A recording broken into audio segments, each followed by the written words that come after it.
60 और 70 के दशक की सबसे बेहतरीन अभिनेत्रियों की जब बात होती है तो उसमें आशा पारेख का नाम ज़रूर शामिल होता है। अपने दौर में आशा पारेख ने फिल्मी पर्दे पर राज किया। इनके चुलबुले अंदाज और ग्लैमरस अवतार ने दर्शकों का खूब दिल जीता। 81 साल की आशा पारेख का फिल्मी सफ़र जितना सफल रहा, उतनी ही इनकी प्रेम कहानी निराशा भरी रही। जिस शख्स को इन्होंने प्यार किया वो पहले से शादीशुदा थे, इसलिए आशा पारेख ने उनसे शादी नहीं रचाई। यह अभिनेत्री बॉलीवुड की कभी टॉप एक्ट्रेसेस में शामिल थी। इनका अभिनय शानदार था। फिल्मी करियर इनका काफ़ी अच्छा था, लेकिन एक ऐसा इनकी जीवन का पहलू था जिसमें इन्हें सिर्फ और सिर्फ दर्द ही मिला। आशा पारेख का जन्म 2 अक्टूबर 1942 में गुजरात में हुआ था। गुजराती परिवार से ताल्लुक़ रखने वाली आशा की मां मुस्लिम और पिता गुजराती थे। 60 से 70 के दशक में दर्शक इनकी एक झलक पाने के लिए बेताब रहते थे। उस दौर में आशा पारेख को सिर्फ उनकी फिल्मों के लिए ही नहीं, बल्कि इनकी फ़ीस के लिए भी जाना जाता था। उस दशक में आशा पारेख सबसे ज़्यादा फ़ीस लेने वाली अभिनेत्रियों में शुमार थी।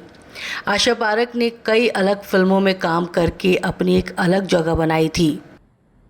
इतना नाम, इतनी शोहरत, इतनी इज्जत कमाने के बावजूद आशा पारेख अपने जीवन में अकेली रह गई। ऐसा नहीं था कि कभी उनकी ज़िंदगी में प्यार नहीं आया। प्यार तो आया, लेकिन प्यार उनका हो नहीं पाया। बड़े पर्दे पर लाखों दिलों की धड़कन बन चुकी आशा पारेख असल ज़िंदगी में बिल्कुल अकेली रहीं। उन्होंने पूरी ज़िंदगी शादी नहीं की। अभिनेत्री को शादी न करने का कोई अफसोस भी नहीं था। आशा पारेख का कहना था कि उनकी किस्मत में शादी लिखी ही नहीं थी और वो ऐसे ही खुश हैं कि वो सिंगल हैं। कहा जाता है कि अपने समय में उनकी छवि एक ऐसी अभिनेत्री की थी जिस तक पहुंचना या मिलना आसान नहीं था। शायद इसलिए किसी ने कभी भी उनका हाथ नहीं मांगा। खुद आशा पारेख ने एक इंटरव्यू में ये बात कबूली कि उनका दिल फेमस डायरेक्टर और प्रोड्यूसर नासिर हुसैन पर आया था, लेकिन नासिर हुसैन शादीशुदा थे, घर में बाल बच्चे थे और इसी वजह से आशा पारेख ने उनसे कभी विवाह नहीं किया, क्योंकि वो नहीं चाहती थी कि वो किसी का घर तोड़े। साल 1959 में आई फिल्म दिल दे के देखो से बॉलीवुड में कदम रखने वाली आशा पारेख को अपनी डेब्यू फिल्म की शूटिंग के दौरान ही निर्देशक से प्यार हो गया था। फिल्म दिल दे के देखो के निर्देशक नासिर हुसैन थे, जिन्होंने तीसरी मंजिल और फिर वही दिल लाया हूँ जैसी शानदार फिल्में बनाई।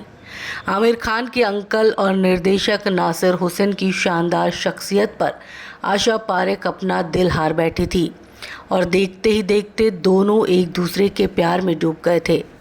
आशा पारेख ने अपनी बायोग्राफी द हिट गर्ल में जब इस बात का जिक्र किया, तब पूरी दुनिया के सामने उनके प्यार की ये कहानी सामने आई।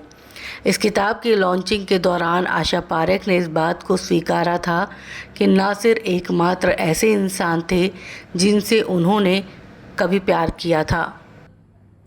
आशा पारेख ने बेइंतहा प्यार किया, लेकिन उन्होंने इस प्यार में सिर्फ और सिर्फ समर्पण दिया। एक तरफ जहां एक्टर एक्ट्रेसेस प्यार के चलते छीना झपटी पर उतर आते हैं, तो वहीं आशा पारेख ने प्यार का एक नया मुकाम छुआ।